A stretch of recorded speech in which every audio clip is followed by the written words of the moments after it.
is a Ducati Streetfighter V4S. The owner entrusted us to perform a full vehicle upgrade. The scope of the upgrade is quite extensive, and because the new V4 model is out, this V4 has technically become the old model. For the owner to still be willing to invest in it, to buy these parts for it, well, you guys already know why. Guys, follow our lens to see how MTC builds and upgrades this Ducati Streetfighter V4S.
Stuck.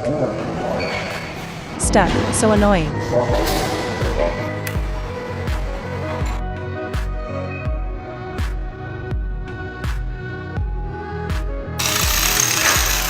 Guys, because we need to replace the coolant hoses, we had to remove the airbox and the throttle bodies.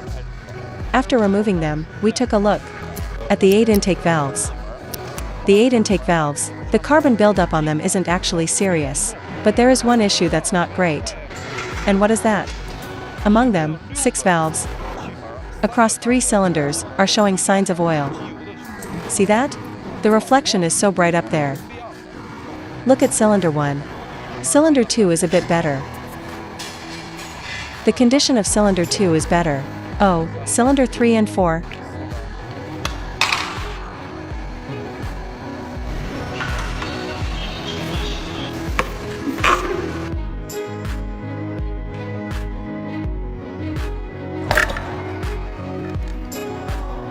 Guys, what is it like? A bike where you only need to change 3 parts, but you have to tear the whole thing apart. Let me tell you what those 3 parts are. Coolant hoses, oil lines, and the exhaust. Just these 3 things require completely stripping the bike. Like this Ducati Streetfighter V4S next to me. Look at the state. We've already stripped it all down.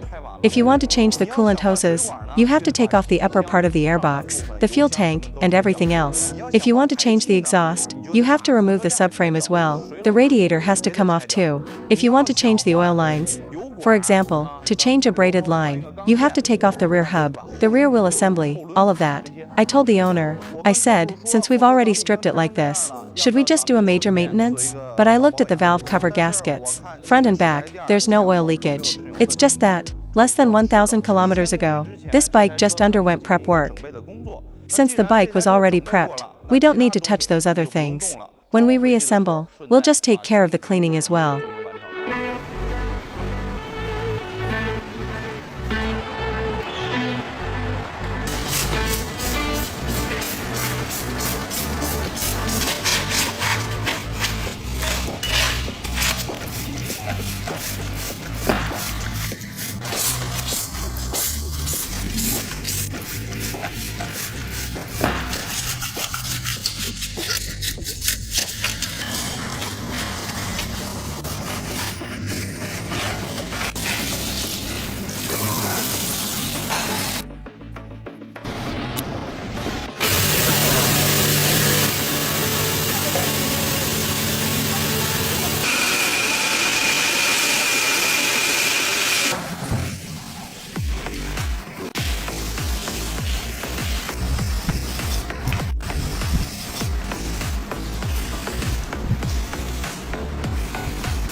Many guys don't understand. They say, my Ducati, I installed a dry clutch. After a few thousand kilometers, 3 or 5,000 kilometers, it started leaking oil, or there was abnormal clutch plate wear. I just asked those owners, when you installed the clutch, this STM Dry Clutch, did you use the specialized tools? Many owners say, oh, I'm not really sure. I suggest everyone try to go to an authorized dealer to have it installed. If you don't go to an authorized dealer, try to find a shop that has the professional tools to perform the installation. Some of these tools are things we made ourselves, some are ones that we produced ourselves by referencing the original STM Dry Clutch tools. The principles are exactly the same. Maybe there are differences in the materials, but our installation methods are absolutely problem-free. Like I said before, guys, there's no job we can't do. As long as you have the tools, the right tools, we can do any job. Guys, for older bikes, if you want to install an STM Dry Clutch, you need to change the entire side cover assembly, a large side cover, because this part is separate. Right now, the bike has an integrated type. When we received this side cover, the owner had bought the side cover himself. What's the problem there? We checked the oil seal on the crankcase ventilation to see if it's damaged. This oil seal doesn't look great. At this point, we need to replace it with an OEM oil seal. This oil seal, I just pulled out this drawer and took a quick look. I won't say anything else, guys. But just looking at the oil seals we have here, original oil seals of all kinds, valve seals, valve collets, all these things, valve cover gaskets, etc., etc., including the OEM high-pressure oil lines. This drawer is worth over 10 to 20k RMB for sure. So, in the repair industry, having a good inventory is crucial. So, in the repair industry, inventory stock is also very critical.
Guys, when we are installing the crankcase, the ventilation tube, you must pay attention, because for the crankcase ventilation, the metal on that tube up there is extremely sharp. When installing, you must check if there is any damage. Previously, the original tube had some damage. So this time, we're replacing it.